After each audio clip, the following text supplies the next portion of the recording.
প্রিয় শিক্ষার্থীবৃন্দ, জাতীয় বিশ্ববিদ্যালয় কর্তৃক আয়োজিত চতুর্থ বর্ষের ব্যবস্থাপনা বিভাগের এই শিল্পী ও সম্পর্কের এই চ্যাপ্টারে আমি আজকের এই অনলাইন ক্লাসে তোমাদের সবাইকে স্বাগত জানাচ্ছি। আজকে আমাদের লেকচার নাম্বার 8। তো লেকচার নাম্বার 8 এর যেটা কনসিলেশন সার্ভিস, তোমরা জানো যে লেকচার নাম্বার 8 কনসিলেশন সার্ভিস, সেই কনসিলেশন সার্ভিস এই চ্যাপ্টারের অনলাইন ক্লাসে তোমাদের সবাইকে আমি স্বাগত জানাচ্ছি। আজকের যে আমরা সার্ভিস কনসিলেশন নিয়ে কথা বলবো, আমরা যেটা আপোষ রফা বলে, সেই আপোষ রফা নিয়ে কথা বলবো এবং সেই আপোষ রফার যে বিষয়, এখানে আসলে আপোষ রফাটা কি বা এই যাবতীয় জিনিসগুলো নিয়ে আমরা কথা বলবো। তো দেখো, শুরুতেই কনসিলেশনটা আমরা সবাই জানি যে আসলে এটা কিন্তু শিল্প বিরোধ নিষ্পত্তির একটা অন্যতম পদ্ধতি এবং যার মাধ্যমে সরকার আসলে মূলত শ্রম যে পরিদপ্তর রয়েছে আমাদের, সেই পরিদপ্তরের যে কর্মকর্তা রয়েছে তাদের সহায়তায় শ্রমিক এবং যে ব্যবস্থাপনার যে মধ্যকার যে একটা বিরোধ নিষ্পত্তি করার প্রচেষ্টা চালায়। এবং এটা কিন্তু তৃতীয় পক্ষের হিসেবে বাংলাদেশ যে এখানে যারা কনসিলিয়েটর থাকে বা যারা আপোষ রফাকারী থাকে, তারা কিন্তু তৃতীয় পক্ষ হিসেবে যে যৌথ দর কষাকষি থাকে, সেই যৌথ দর কষাকষিটার ব্যর্থ হবার পরে তার আসলে নিরসন করার জন্য তারা কিন্তু প্রচেষ্টা চালায়। এবং আসলে আমরা বলতে পারি যে, দেখো তোমরা স্ক্রিনে দেখতে পাচ্ছ যে conciliation refers to a process of diplomatic efforts by a neutral third party, typically appointed by the government, who interviews upon an invitation from either or both the parties in an industrial dispute to assist the workman, to assist the workman and the management. এবং এখানে আরো কথা লেখা আছে, through non cohesive methods of persuasion, advice and alternative proposals etc. to resolve the disputes party or partly or wholly, মানে অংশ হিসেবে কিংবা সেটা পূর্ণ অংশ হিসেবে, and arrive at a voluntary settlement অবশ্যই।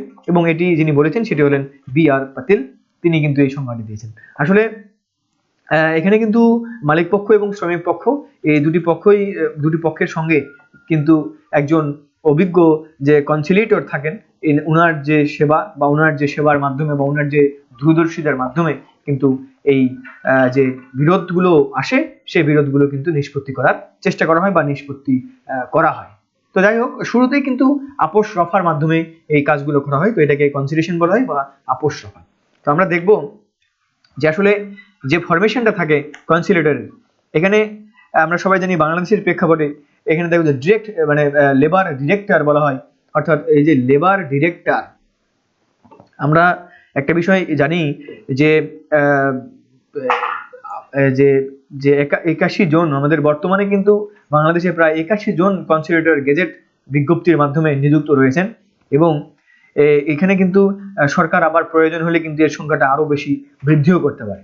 তো যাই হোক, তো এখানে কে কে থাকে আমরা এখানে দেখতে পাচ্ছি যে লেবার ডিরেক্টর যিনি থাকেন উনি একজন, হ্যাঁ। এবং এটা কিন্তু বলা হয় যে বর্তমানে যে একটা সাধারণ মানে শিল্প বিরোধ কিন্তু বাংলাদেশের একটা অন্যতম প্রধান বা সাধারণ একটা সমস্যা, এবং এই নিষ্পত্তির জন্য কিন্তু বিভিন্ন ধরনের পদ্ধতি অ্যাপ্লাই করা হয় এবং এই কনসিলিয়েশন কিন্তু অন্যতম একটা পদ্ধতি। তো এই কনসিলিয়েটর যে যারা থাকবে বা একটা কনসিলিয়েটরের যে গঠন প্রণালী, সেটি আমি স্ক্রিনে তুলে ধরার চেষ্টা করেছি।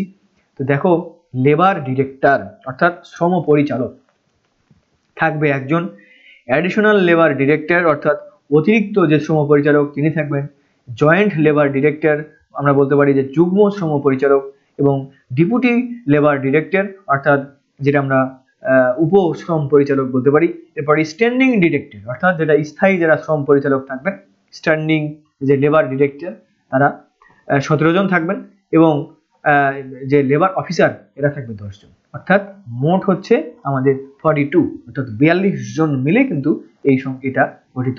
তো এটা এক ধরনের বিষয়। এটা ছিল আমাদের ফরমেশন অফ কনসিলিয়েটর, অর্থাৎ আসলে যে আমরা কনসিলিয়েটরের কথা বলছি এটা আসলে গঠন প্রণালীটা এখানে দেখানোর চেষ্টা করলাম।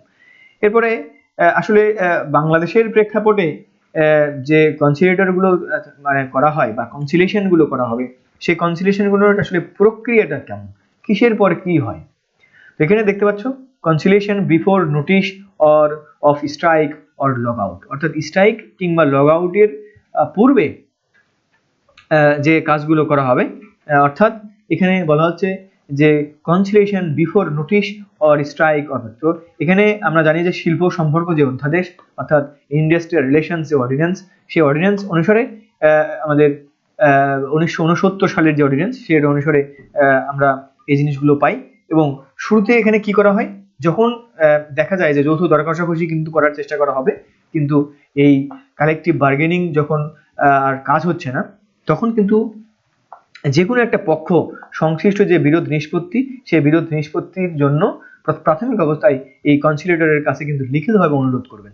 এবং এটা 27 ক ধারায় এই 1969 সালের IRO-তে কিন্তু উল্লেখ রয়েছে। তবে এই অনুরোধ যৌথ দর কষাকষি ব্যর্থতার অবশ্যই 14 দিনের মধ্যে করতে হবে, এবং এটি আছে ধারা নাম্বার 9-2, এটা হচ্ছে IRO 1969। এবং অনুরোধ করা যখন হয়ে গেল, লিখিত অনুরোধ, সেই অনুরোধ করার পরে কনসিলিয়েটর কিন্তু বিরোধ নিষ্পত্তির কাজ শুরু করবেন। এবং প্রাথমিকভাবে কিন্তু কনসিলিয়েটরদের যে বিরোধ নিষ্পত্তির জন্য 10 দিন সময় পাবেন। আর এটা 10 দিন সে সময় পাবেন, এটা আছে ধারা নাম্বার 30-এ আমাদের IRO 1969। এর মধ্যে কনসিলিয়েটর কিন্তু উভয় পক্ষের সাথে বৈঠকে মিলিত হবেন বারবার, এবং বৈঠকে যে উপস্থিত হওয়ার উভয় পক্ষের জন্য কিন্তু আইনগত অবশ্যই বাধ্যতামূলক হিসেবে গণ্য হবে। এবং ধারা 30-এর 3 ধারায় কিন্তু একথা উল্লেখ রয়েছে। আর ধারা 30-এর 3-এর আরো একটি জিনিস উল্লেখ রয়েছে, সেটি হচ্ছে যে উক্ত সভার যে কনসিলিয়েটরগণ থাকবেন তাদের উভয় পক্ষের মতামতের ভিত্তিতে কিন্তু একটা বিরোধ নিষ্পত্তির জন্য কিছু সুপারিশ পেশ করবেন কনসিলিয়েটররা। এবং উভয় পক্ষ যদি তাতে সম্মত হয়, তবে সেটি কনসিলিয়েশনের সময়কাল আরো 10 দিন বর্ধিত করা যাবে, অর্থাৎ যদি সম্মত হয় তাহলে। এটা ছিল স্ট্রাইক বা লগ আউটের পূর্বে বা এটার নোটিশের পূর্বে। এখন বলা হচ্ছে conciliation during the notice of strike and strike or log out, অর্থাৎ স্ট্রাইক বা লগ আউট চলছে এই টাইমে যদি আমরা কনসিলিয়েশন করি তাহলে কি হবে। তো সেক্ষেত্রে পদ্ধতিটা হচ্ছে এরকম যে IRO-র 1969 সালের IRO-র যে 28 ধারা, ওই 28 ধারাতে কিন্তু লেখা আছে এরকম যে যৌথ দর কষাকষির অর্থাৎ মালিক বা যৌথ দর কষাকষির যে প্রতিনিধি থাকবেন, এই অধ্যাদেশের বিধান অনুসারে অবস্থার প্রেক্ষিতে কিন্তু অন্য পক্ষের উপর ধর্মঘট বা লকডাউন 21 দিনের মধ্যে জারি করতে পারবেন অবশ্যই।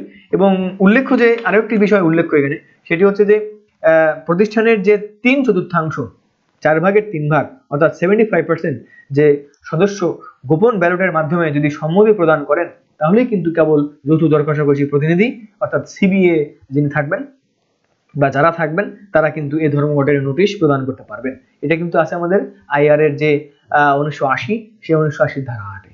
এবং গোপন ব্যালটের মাধ্যমে সেটা কিন্তু ভোট গ্রহণ হবে, CBA কর্তৃক গঠিত একটা কমিটি পরিচালনা করবেন। এবং তবে যে কনসিলিয়েটরগুলো থাকবেন তারা কিন্তু নিজে এই গোপন ব্যালটের সহিত সংশ্লিষ্ট বিষয়াদি কিন্তু পরীক্ষা করে দেখবেন। এটা হচ্ছে আমাদের ধারা 29। আসলে যখনই আসলে ধর্মঘট বা লকডাউনের বা লক আউটের নোটিশ প্রদান করা হোক না কেন, তখন কিন্তু তার একটি কপি অবশ্যই কিন্তু কনসিলিয়েটরদেরকে দিতে হবে। এবং কনসিলিয়েটর কিন্তু এই নোটিশ প্রাপ্তির পর পুনরায় যেই বিরোধটি হয়েছিল সেই বিরোধটি নিষ্পত্তির জন্য কিন্তু প্রচেষ্টা চালিয়ে যাবেন। যদি নোটিশটি আইন মোতাবেক না হয়, মনে রাখতে হবে, তবে এই কনসিলিয়েটররা কিন্তু তার ক্ষমতা বলে এই কনসিলিয়েশন না করার কিন্তু সিদ্ধান্ত নিতে পারেন যে কনসিলিয়েশন আমরা করব না।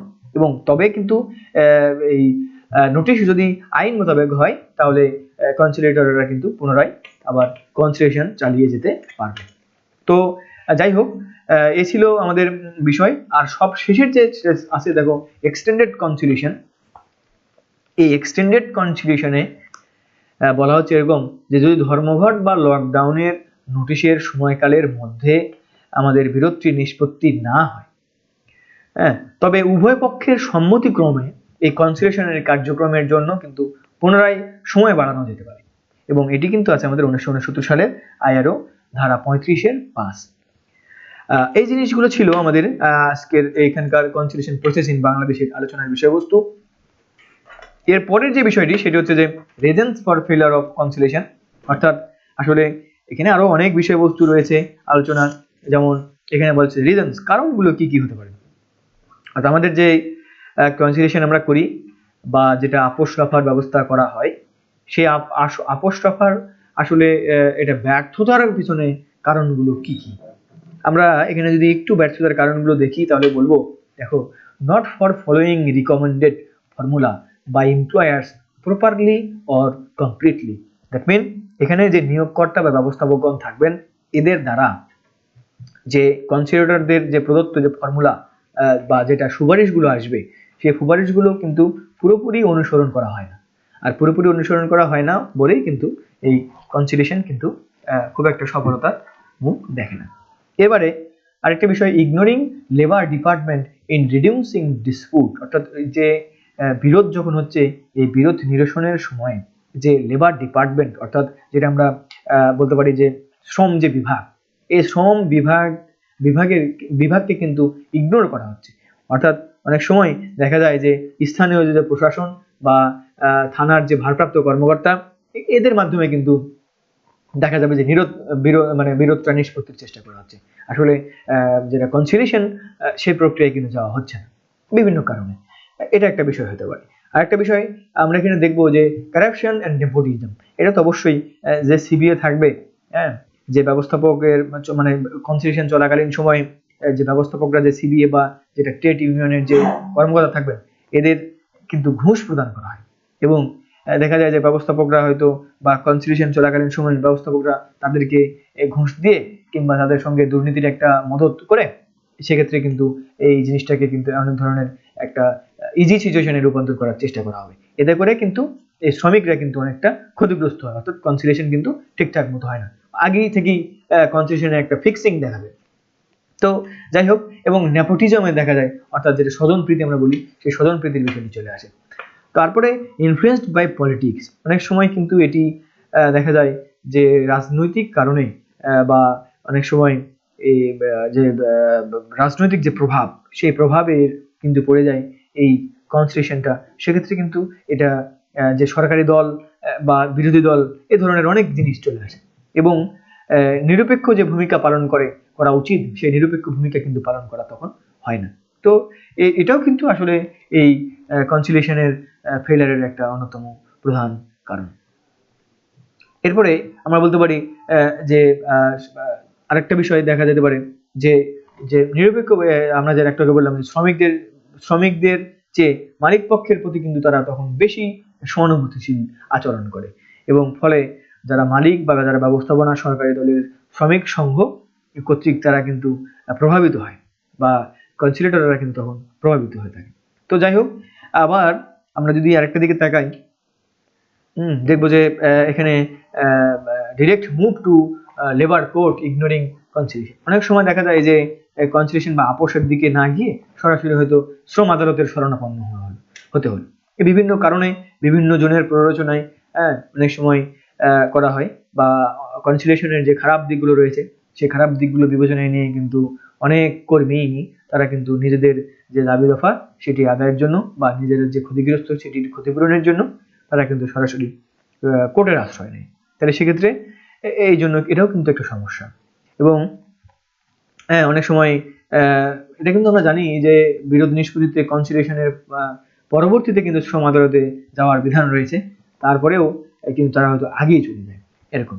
অনেক সময় দেখা যায় যে কনসিলিয়েটর উভয় পক্ষের যে নিষ্পত্তি, সেই নিষ্পত্তিতে পৌঁছার জন্য যে মানে প্ররোচিত করার ক্ষেত্রে যে যোগ্যতা দরকার বা যে অভিজ্ঞতা দরকার, সেই অভিজ্ঞতার কিন্তু এখানে অভাব পরিলক্ষিত হয়। অর্থাৎ আমরা এরকমও বলতে পারি অনেক সময় যে যোগ্যতা এবং অভিজ্ঞতার অভাবে তারা কিন্তু যথাযথ ভূমিকা পালন করতে পারে না।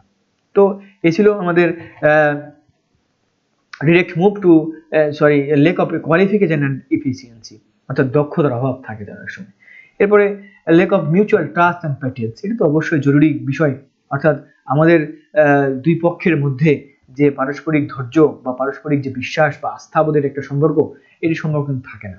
ফলশ্রুতিতে এই কনসিলিয়েশনে কিন্তু খুব একটা বিশ্বাস বা এটার উপরে কিন্তু খুব একটা মানে বিশ্বাস আনতে পারে না, এবং এর উপরে কিন্তু নির্ভর করতে পারে না। আবার অনেক সময় যে কথাটি আমি একটু আগে বললাম যে নিয়োগকর্তা বা ব্যবস্থাপনার যে স্বার্থ সংশ্লিষ্ট পক্ষ, তথা যেটা আমরা বলতে পারি যে সরকার এবং ক্ষমতাসীন যে দল, সে দলের যে প্রত্যক্ষ সংযোগ এখানে কিন্তু থাকে।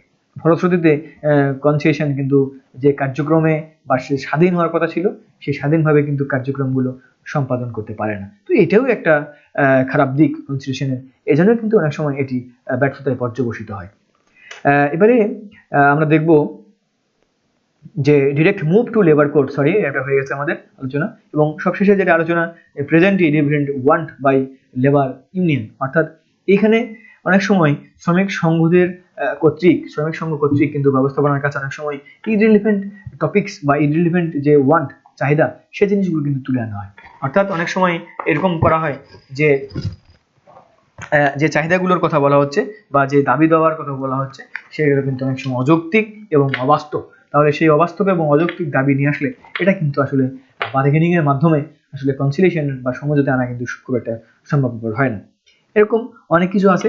আবার অনেক সময় শ্রমিকদের যে দাবি দাবা রয়েছে সেই দাবি দাবার ক্ষেত্রে মেটাতে কিন্তু নিয়োগকর্তাদের একটা আর্থিক অসামর্থ্য দেখা যায়, যে হয়তো ততটুকু অর্থ তাদের নেই, এরকমও দেখা যায়।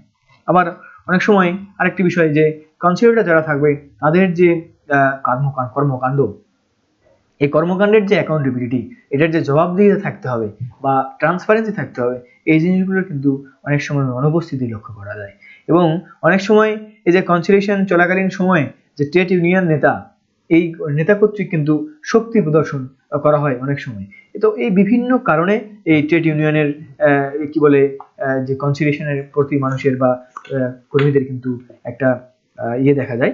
তো তারপরেও আসলে এরপরের যে আমরা আলোচনার বিষয়বস্তু সেটি হচ্ছে measures for increasing the effectiveness of conciliation. আসলে কনসিলিয়েশনের ক্ষেত্রে আমরা যদি দেখি যে কনসিলিয়েশনের সময়ে বা কনসিলিয়েশনের ক্ষেত্রে আমরা কি করতে পারি, মানে কি করলে আসলে এই কনসিলিয়েশনটা আসলে আলোর মুখ দেখবে বা ভালো কিছু করা সম্ভব হবে।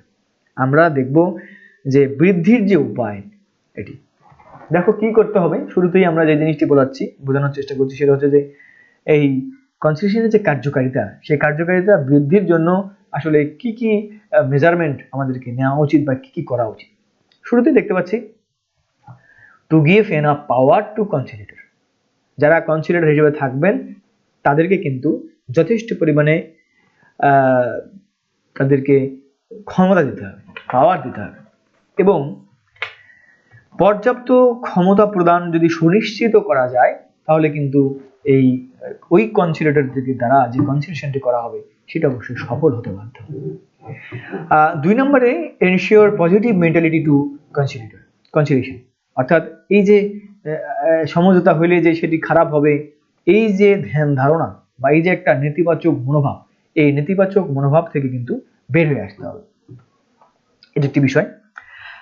আবার আরেকটি জিনিস আমরা ভাববো সেটা হচ্ছে যে আমাদের যে এনশিওর পজিটিভ মেন্টালিটি আমরা বললাম, এটা প্লে রোল নিউট্রালি, অর্থাৎ এখানে যে কনসিলিয়েটররা থাকবেন তারা যেন অবশ্যই নিউট্রাল থাকেন, অর্থাৎ কোনো সাইটে যদি বেস করেন তাহলে কিন্তু আসলে সেই জিনিসটি হবে না, বা সেই বিচার বা যে ব্যবস্থাটি গ্রহণ করা হবে বা যে পদক্ষেপগুলো গ্রহণ করা হবে সেগুলো কিন্তু এক পক্ষে চলে যাবে। অর্থাৎ এই বিরোধ নিষ্পত্তির ক্ষেত্রে অবশ্যই কনসিলিয়েটর শুড বি নিউট্রাল, এখানে অবশ্যই নিরপেক্ষ ভূমিকা পালন করতে হবে।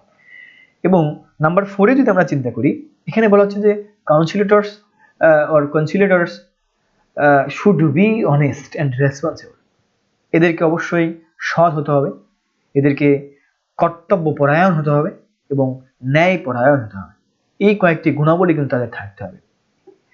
এরপরে আমরা যদি আরেকটা দেখি সেটা হচ্ছে workers must should be relevant and authentic. এই যে ওয়ার্কার্স যাদের কথা আমরা একটু বললাম, এই ওয়ার্কার্সের যে নিডগুলো থাকবে এই নিডগুলো কিন্তু অবশ্যই যুক্তিসঙ্গত হতে হবে এবং বাস্তবমুখী হতে হবে। আমরা যদি এর সঙ্গে আরেকটা যোগ করি তাহলে বলবো যে যৌথ দর কষাকষি ব্যর্থ হওয়ার পরে যে বিরোধ নিষ্পত্তি, সেই বিরোধ নিষ্পত্তিতে বর্তমানে যে কনসিলিয়েশনের ব্যবস্থা রয়েছে তা যথাযথভাবে অনুসরণ করতে হবে। অর্থাৎ অন্য কোনো সংস্থা কর্তৃক যে শিল্প বিরোধ হওয়ার যে একটা সম্ভাবনা রয়েছে বা শিল্প বিরোধে বা নিষ্পত্তিতে যে হস্তক্ষেপ, এটা আইনগতভাবে নিষিদ্ধ করতে হবে। অর্থাৎ এখানে কনসিলিয়েশনের মাধ্যমেই সেটি হবে, অন্য কোনো সংস্থা বলতে স্থানীয় প্রশাসন বা যে ভারপ্রাপ্ত কর্মকর্তা ওনারা যেন এই কনসিলিয়েশনটা না করতে পারেন। তাহলে কিন্তু এটার একটা আইনগত ভিত্তি থাকবে এবং এটা এই সমঝোতার মাধ্যমেই জিনিসটা করার চেষ্টা করতে হবে। এতে আমাদের শিল্প সম্পর্কে কিন্তু উন্নয়ন ঘটবে। আর জিনিসটা যদি বাইরে চলে যায় তাহলে সেক্ষেত্রে কিন্তু একই শিল্পের একই জিনিস অর্থাৎ ডিসক্লোজ হয়ে যাবে বাইরের, এখানে কোনো প্রাইভেসি থাকবে না, এই ধরনের বিভিন্ন ধরনের ঘটনা ঘটতে পারে। এরপরে আমরা দেখতে পাচ্ছি যে trade union leader should be polite. অবশ্যই এখানে অনেক সময় দেখা যায় যে ট্রেড ইউনিয়নের যে নেতারা থাকে তারা কিন্তু মারমুখী একটা ভূমিকায় থাকে বা মারমুখী একটা আচরণ থাকে বা অনেকটা রুড হয়ে থাকে। তো অবশ্যই এই আমরা যদি একটা কনসিলিয়েশনটাকে কার্যকর ভূমিকায় এনে দিতে চাই বা এটার কার্যকারিতা বৃদ্ধি করতে চাই, তাহলে অবশ্যই এখানের যে ট্রেড ইউনিয়নের নেতারা থাকবে তারা কিন্তু তাদেরকে অবশ্যই পোলাইট হতে হবে এবং তাদের এই যে মারমুখী যারা আচরণ এটা কিন্তু অর্থাৎ সমঝোতা করার উদ্দেশ্যে তাদেরকে বসতে হবে। তাদের কথাই যে 100% মেনে নিতে হবে এটা কিন্তু না। আসলে দুই পক্ষকে অবশ্যই এখানে সিদ্ধান্তে আসতে হবে এবং দুই পক্ষকে অবশ্যই ছাড় দেওয়ার মানসিকতা নিয়েই কিন্তু টেবিলে বসতে হবে, তো আলোচনা টেবিলে বসতে হবে। তো এবারে আরেকটি বিষয় এখানে যে enhance faith and respect to others, অর্থাৎ এখানকার যে ফেইথ অ্যান্ড রেসপেক্ট বলা হচ্ছে যে আস্থা এবং বিশ্বাস, এই আস্থা এবং বিশ্বাস কিন্তু বৃদ্ধি করতে হবে। Enhance faith and respect to others, আর মানে পরস্পরের প্রতি যে একটা আস্থা বিশ্বাস সেটি কিন্তু আমাদের বৃদ্ধি করতে হবে, তাহলে কিন্তু সেক্ষেত্রে এই কনসিলিয়েশনটা ফ্রুটফুল হবে। Always active continuous training program, অর্থাৎ আমাদের যে কনসিলিয়েটররা থাকবেন তারা যে আসলে দূরদর্শী হবেন, অবশ্যই তাদের যোগ্যতা সম্পন্ন হতে হবে এবং অনেক বেশি দক্ষতা সম্পন্ন হতে হবে, পূর্ব অভিজ্ঞতা সম্পন্ন হতে হবে। তো এই অভিজ্ঞতা এবং দক্ষতার আলোকে তাদের কিন্তু এই যে ভবিষ্যতে কি হতে পারে এরকম দূরদর্শী বানানোর জন্য তাদেরকে কিন্তু এই কন্টিনিউয়াস ট্রেনিং এর ব্যবস্থা করতে হবে এবং তাদের সময় উপযোগী ট্রেনিং এবং তাদেরকে সবসময় আপডেটেড রাখতে হবে। অর্থাৎ তারা যেন পূর্বের যে চিরাচরিত ধ্যান ধারণা সেইটার মধ্যে না থাকে, তারা যেন বর্তমানের যে কি করলে আসলে এই কনসিলিয়েশনটা ফ্রুটফুল হবে এই বিষয়টাতে তাদের যেন ট্রিটমেন্ট হয় এবং এই বিষয়টা তাদের যেন কন্টিনিউয়াস ট্রেনিং এর প্রোগ্রামের ব্যবস্থা করতে হবে। এবং এখানে আরেকটি বিষয় সেটা হচ্ছে যে conciliation process should be more easy, অর্থাৎ যে কনসিলিয়েশন প্রসেস বর্তমানে রয়েছে সেই কনসিলিয়েশন প্রসেসটাকে কিন্তু আরো বেশি সহজতর করা কিভাবে সম্ভব সেদিকটাও কিন্তু নজর দিতে হবে। তো এই ছিল আমাদের আজকের measures for increasing the effectiveness of conciliation. আমরা এরপরে যে জিনিসটা আলোচনা করবো সেটা হচ্ছে এডুকেশন। আমি কিন্তু অলরেডি এইটাকে আরবিট্রেশন বলে অনেক সময়, এটাকে আরবিট্রেশন থেকে এটাকে আমরা অ্যাডজুডিকেশন বলছি। এখানে বলা হচ্ছে adjudication is a legal ruling or judgement, এটা কিন্তু অবশ্যই একটা লিগ্যাল রুলিং জাজমেন্ট বলা হচ্ছে এদিকে, অ্যান্ড ইউজুয়ালি এটা ফাইনাল, এটা হচ্ছে final, but it can also refer to the process of setting a legal case or a claim through the court of justice system. এই কোর্ট অফ জাস্টিস যে system সেটিতে এখানে লিগ্যাল যে case এবং claim থাকবে এবং it usually refers to the final judgment or pronouncement in a case that will determine the course of action taken regarding the issue presented. আমরা এটাকে আমরা দেখেছিলাম এটা যে যেটাকে আপোষ টপা পদ্ধতি আমরা বলতেছি, সেই পদ্ধতি যখন ব্যর্থ হবে তখনই কিন্তু পরবর্তী যে কার্যক্রম সেটি কিন্তু আমাদের এটা হচ্ছে অ্যাডজুডিকেশন এবং এই অ্যাডজুডিকেশনের এটা এই জন্য কিন্তু এটাকে ফাইনাল যে প্রসেস বলা হচ্ছে এবং ফাইনাল যে ডিসিশন সেটাকে বলা হচ্ছে এবং লিগ্যাল ডিসিশন। আমরা এখানে এটাতে আলোচনা করার চেষ্টা করব যে আসলে এই অ্যাডজুডিকেশনের ক্ষেত্রে বা শিল্পবিরোধ নিষ্পত্তির ক্ষেত্রে যে অ্যাডজুডিকেশনের যে মাধ্যম, এই মাধ্যমে আসলে কিভাবে আসলে এই যে ইন্ডাস্ট্রিয়াল যে ডিসপিউট সেটি আসলে সলভ করার চেষ্টা করা হয়। আমরা এখানে দেখব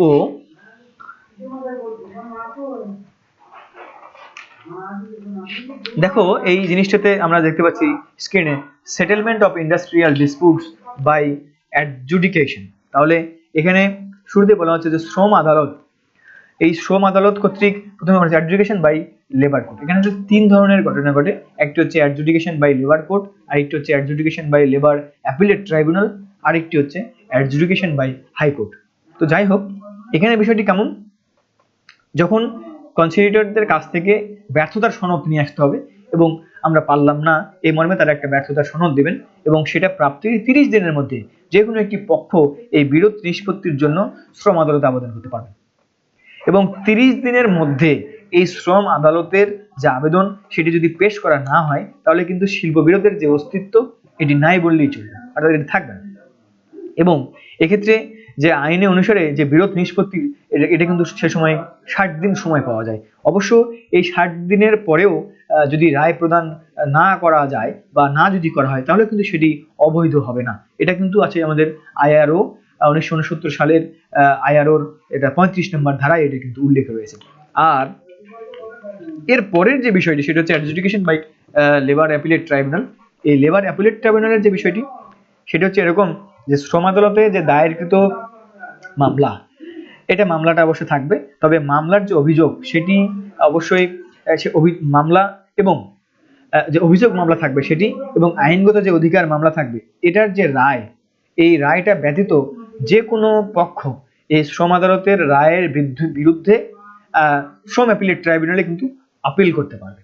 এবং তবে এটি কিন্তু কি হবে বলতে, এই আপিলটা বা এই যে আপিল মামলা, সেই আপিল মামলা কিন্তু শ্রম আদালতের যে রায় প্রদানের 30 দিনের মধ্যে করতে হবে। এবং এক্ষেত্রে আইন অনুসারে যে দায়েরকৃত আপিল মামলা, সেই আপিল মামলার যে রায় সেটি প্রদানের 60 দিন কিন্তু সময় পাওয়া যায়। এটা কিন্তু আমাদের এই আইআরও 1969-এর 38-3 ধারায় উল্লেখ রয়েছে। উল্লেখ্য এখানে আরেকটি জিনিস, সেটি হচ্ছে যে শ্রম অ্যাপিলেট ট্রাইব্যুনালের যে প্রদত্ত রায়, সেই রায়টি কিন্তু চূড়ান্ত এবং এই রায়ের বিরুদ্ধে কিন্তু কোনো আদালতে আর পরবর্তীতে মামলা করার কোনো সুযোগ থাকবে না। তারপরেও আমরা 3 নম্বর যে প্রসেস সেটির দিকে যদি যাই তাহলে এখানে দেখা যায় যে অ্যাডজুডিকেশন বাই হাইকোর্ট, অর্থাৎ যদি কোনো পক্ষ অভিযোগ সংক্রান্ত কোনো একটা মামলা বা আইনগত অধিকার সংক্রান্ত কোনো মামলায় যদি শ্রম আদালতে প্রদত্ত রায়ে সন্তুষ্ট না থাকে তাহলে সংশ্লিষ্ট যে পক্ষগুলো থাকবে সেই পক্ষগুলো বাংলাদেশ সংবিধানের যে 102 নম্বর আর্টিকেল রয়েছে, সেই 102 নম্বর আর্টিকেলের যে শ্রম আদালতের যে রায়, সেই আদালতের রায়টা কিন্তু তখন সেটা পুনর্বিবেচনা করা হবে। এবং এটার ভিত্তিতে বাংলাদেশ সুপ্রিম কোর্ট তখন, সুপ্রিম কোর্টের যে হাইকোর্ট ডিভিশন, এটা তখন রিট মামলা দায়ের ওখানে তখন রিট মামলা দায়ের করতে হবে। এবং পরবর্তীতে আরেকটি বিষয় যে এক্ষেত্রে কিন্তু যে মামলা নিষ্পত্তির যে কোনো নির্দিষ্ট সময়সীমা থাকবে বা এই সময়সীমা কিন্তু নির্ধারিত থাকবে না, অর্থাৎ অ্যাডজুডিকেশনের যে প্রদত্ত রায়, এই রায় কিন্তু যে কোনো পক্ষ তখন কিন্তু মানতে বাধ্য থাকবে। এবং একটি রায় বা সিদ্ধান্ত কতদিন কার্যকর থাকবে তা অবশ্যই সেই কোর্ট বা ট্রাইব্যুনাল কিন্তু উল্লেখ করতে পারবে। তবে কোনো অবস্থাতেই কিন্তু তা 2 বছরের বেশি স্থায়ী হবে না। শিল্প বিরোধ জনিত যে কারণগুলো রয়েছে সেই কারণে কোনো যে আপিল বা আবেদন, সে আপিল বা আবেদন যদি আদালত বা ট্রাইব্যুনালের যদি বিচারাধীন থাকে তবে কোনো পক্ষ কর্তৃক যে ধর্মঘট বা লগ আউটের যেই বিষয়গুলো থাকে এই জিনিসগুলো কিন্তু এই চলাকালীন সময় কিন্তু এই ধর্মঘট বা লগ আউট এর নোটিশ প্রদান করা কিন্তু আর সম্ভবপর হয় না। এবং এটা ছিল আমাদের হাইকোর্টের মাধ্যমে যদি আমরা এই বিরোধ নিষ্পত্তি করতে যাই তাহলে সেক্ষেত্রে এটার পদক্ষেপ। তাহলে আমরা এখানে 3 ধরনের জিনিস দেখলাম। আমি আবার বলছি যে যদি সেটি আমাদের যে প্রসেস কনসিলিয়েশন প্রসেস সেখানে যদি না হয় তাহলে কিন্তু এখানে আসবে এবং তখন আসবে সর্বপ্রথম লেবার কোর্ট, তারপরে সেটা হচ্ছে লেবার অ্যাপিলেট ট্রাইব্যুনাল এবং 3 নম্বরে এসে যদি ওটাতেও না হয় তো সেক্ষেত্রে সেটি হবে হাইকোর্ট ডিভিশনে পরবর্তীতে আপিলের মাধ্যমে বা রিট করার মাধ্যমে। তো এটি ছিল আমাদের এখানকার বিষয়বস্তু। এবারে আমরা যে বিষয়টি নিয়ে কথা বলবো সেটি হচ্ছে যে এখানে শ্রম আদালত বা লেবার কোর্ট বলে। তো লেবার কোর্টের ক্ষেত্রে আমরা একটু এখানে দেখব এই লেবার কোর্ট, এটাকে অনেক সময় কিন্তু লেবার কোর্ট বলে বা অনেক সময় ইন্ডাস্ট্রিয়াল ট্রাইব্যুনাল বলে, is a governmental judiciary body which rules on labor or employment related matters and disputes. In a number of countries, labor cases are often taken to separate national labor high courts. এটা হতে পারে আবার other states such as the United States process general non-judiciary labor relations board which govern union certification and elections. অর্থাৎ এখানে আমরা এখানে যদি শ্রম আদালতের গঠনের কথা বলি তাহলে এখানে গঠনের বিষয়টি আসবে এবং শ্রম আদালতের এখানে দেখো যে 1969 সালের আমাদের যে শ্রম সম্পর্ক যে অধ্যাদেশ বা যেটা আমরা আইআরও বলি, তো সেটিতে দেখা যায় যে এখানে যখন একটা শ্রম আদালত গঠন করা হবে তখন সেখানে মোট কিন্তু 13 জন সদস্য থাকে এই শ্রম আদালতে আমরা জানি, এবং বর্তমানে বাংলাদেশে কিন্তু 7টি শ্রম আদালত রয়েছে। এখানে শ্রম আদালতের যে 13 জন তার মধ্যে যিনি চেয়ারম্যান থাকবেন তিনি একজন, রেজিস্ট্রার লিপিকার থাকবেন একজন, এবং বেঞ্চ ক্লার্ক থাকবেন একজন, অ্যাকাউন্টেন্ট কাম ক্যাশিয়ার তিনি একজন, এরপরে যে নিম্নমান সহকারী বা যে মুদ্রাক্ষরিক বলি আমরা সেটা একজন, এবং প্রসেস সার্ভার তিনি থাকবেন একজন, এবং এমএলএসএস যিনি থাকবেন এটা থাকবে 3 জন, দারোয়ান একজন, নৈশরক্ষী একজন এবং সুইপার একজন। এই সবগুলো মিলিয়ে এই 13 জন সদস্য মিলিয়ে কিন্তু এই লেবার কোডটা গঠিত হবে এবং বা শ্রম আদালতটা গঠিত হবে। এবং শ্রম আদালতের যে এখানে আমরা এখানে আরেকটি বিষয় সেটা হচ্ছে শ্রম আদালত কিন্তু একজন চেয়ারম্যান এবং 2 জন সদস্য নিয়ে গঠিত হবে, এবং সদস্যদের মধ্যে কিন্তু একজন মালিক পক্ষের থাকবেন আর একজন থাকবেন শ্রমিক পক্ষে।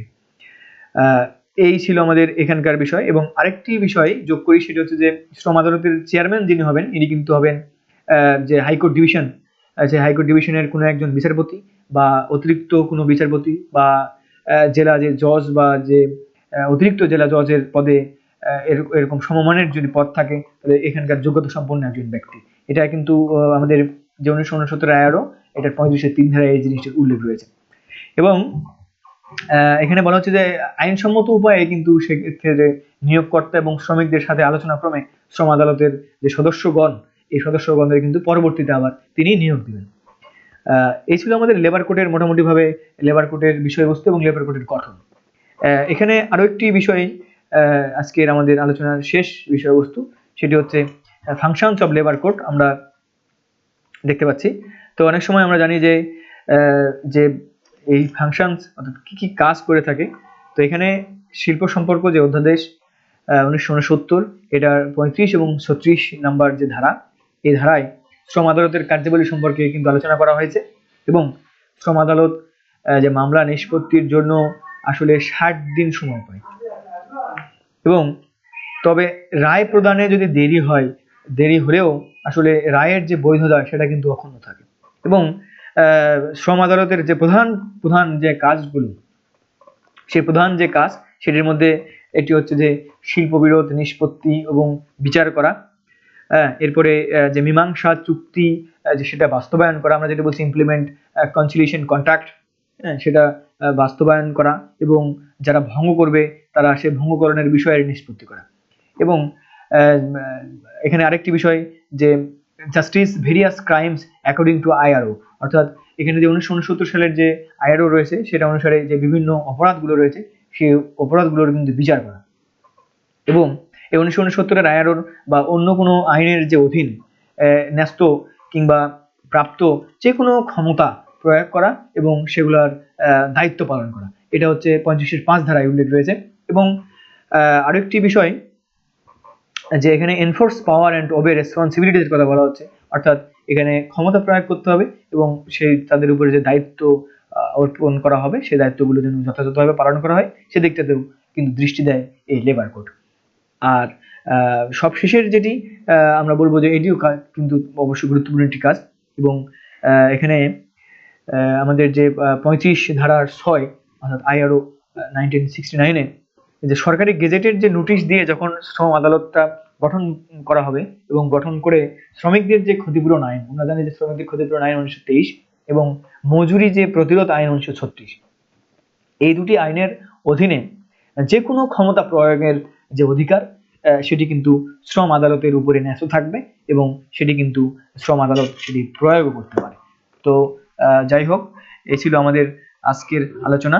আমরা তোমাদেরকে দেখানোর চেষ্টা করেছি যে আসলে এই যে কনসিলিয়েশন, আসলে শুরুতে আমরা আলোচনা করেছিলাম আজকে যে কনসিলিয়েশনটা কি জিনিস, এবং কনসিলিয়েশনের পরে আমরা দেখেছি যে আসলে কনসিলিয়েশনটা গঠন করা হয় কয়জন সদস্যের মাধ্যমে এবং কনসিলিয়েশনের প্রক্রিয়াটা আসলে কি, কোন কোন প্রক্রিয়ার সাহায্যে কনসিলিয়েশন যাওয়া যায়, বা আপোষরফার দিকে যাওয়া যায়। এটা আমরা দেখেছি একবারে সর্বশেষ সংশোধনী 1969 শিল্প সম্পর্ক অধ্যাদেশ অনুসারে কিন্তু আমরা এই সিদ্ধান্তগুলো আজকে দেখানোর চেষ্টা করেছি আমি।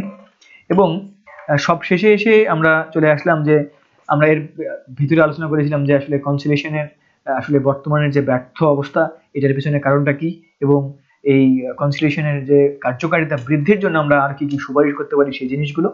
আর সব শেষে আমরা দেখলাম যে কনসিলিয়েশন যদি ব্যর্থ হয়ে যায় তাহলে সেক্ষেত্রে আবার আমরা অ্যাডজুডিকেশনের ক্ষেত্রে কিভাবে কি করতে পারি, এবং অ্যাডজুডিকেশনের যে 3টা প্রসেস, সেই 3টি প্রসেস আমি দেখানোর চেষ্টা করেছি। আর সব শেষে আমরা লেবার কোড নিয়ে কিছু কথা বললাম এবং লেবার কোডের ফাংশনস নিয়ে কথা বললাম। তো যাই হোক, আজকের এই যে ক্লাস, এই ক্লাসে থেকে যারা তোমরা আজকে উপভোগ করে তাদের তোমাদের সবাইকে ধন্যবাদ জানিয়ে আজকের এই অনলাইন ক্লাস থেকে আমি বিদায় নিচ্ছি। তোমরা সবাই ভালো থাকবে।